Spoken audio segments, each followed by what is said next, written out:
Hello and welcome to all you Virgos for your monthly horoscope for February 2015, and let's get started straight away. The month of February is not that complex, it doesn't have to be always difficult or challenging or complex, doesn't it?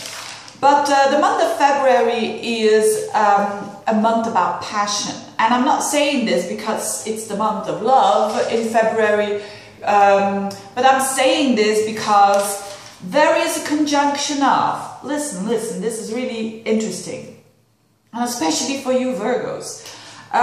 Eros, not Ramazotti, but Eros, the asteroid Eros, is together with Psyche, is together with Chiron, is together with Venus and with Mars, all in Pisces in your 7th house.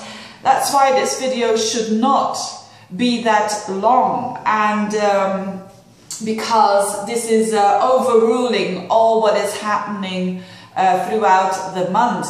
Now, this is very rare. Normally I don't talk about asteroids. I only talk about it when I see something that is quite significant, and it is now. So let me explain what this means. So all these planets are gathering together as what we call a stellium. A stellium is 3 or more planets gathering together in the same place, and this is your 7th house. It's all in your opposite sign of Pisces. What does it mean, the 7th house? If you are single, it means the people that you are going to encounter one-to-one. It can also mean, when you're not single, your lover, of course. But it can also mean clients, business partners, even colleagues or people that you counsel. So maybe your astrologer or your lawyer or whatever. So that's the 7th house. And with all that energy there, so who's in there? It's throughout the month. It's the whole month that this energy is in Pisces. And of course, around the end of the month, let's say the last 1.5 weeks of the month, it is more shifting towards your 8th house, which I will be talking about in a minute. Now, Eros, what is Eros? Eros is, of course, passion, pure passion. So it's not always love, it's just having a passion for something. That is Eros, it's spirit, it's desire. So having that asteroid there in your 7th house raises the passion, raises the longing. So especially if you're not in a relationship, this is a very good sign that you are going to attract someone into your life if you want to, if there is this desire. And also Psyche is there together with Eros. This is a good match because Eros is the desire, and Psyche is the soul. So you could say it's not just a connection, it is a connection between body and soul, you know, spirit. And also, last but not least, there's Chiron, the wounded healer, who is also in Pisces and together with that constellation. And that means that there are healing energies going on in our, for the Virgos, I say our because I'm a Virgo myself and the camera goes like that, and I'm doing something else now in order to have better audio. So give me some feedback if you want to, if this is better, because I don't know, I'm just trying it out, because I thought the audio wasn't really perfect at all. So let's continue. So the Chiron means healing. So if you get in touch with someone new, you get to know someone new, or even if you in your relationship there is healing going on, which is very, very beautiful. And don't forget, the Virgos and the Pisceans are the signs that are naturally, together with Scorpio as well, I think, are the signs that are naturally more associated with healing. So what a month that is for the Virgos. Of course, these are general horoscopes, so this is because it's so much of an emphasis on your 7th house. There's going to be an emphasis on relationship. There's going to be an emphasis on contacts, on social interaction, so probably also busier. And sorry again for the camera, but you are the Virgo, you are the first sign that I always do, so there is a bit of you know, a negative point to it, but I hope you don't mind. I hope Virgos are forgiving. I don't know, are they? I think they are, as long as people understand what's going on. And also with the noise, this is it the Mercury retrograde? The Mercury retrograde, and I know that Virgos can annoy themselves for these little details. So, but you know, you have to stick with it. This is actually the Neptune in your sign, Virgo. Neptune in your sign makes you less critical, and this is good.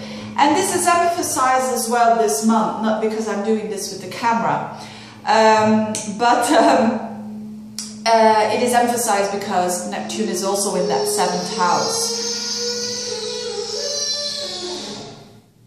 Unbelievable, isn't it? I mean, you are a Virgo yourself. You can imagine how I feel now, how absolutely annoyed I am now, just in particularly, it's Murphy's Law, or how do they call that? They never make that noise here. I haven't got a clue what they're doing, but I will annoy it. No, I will not look at it.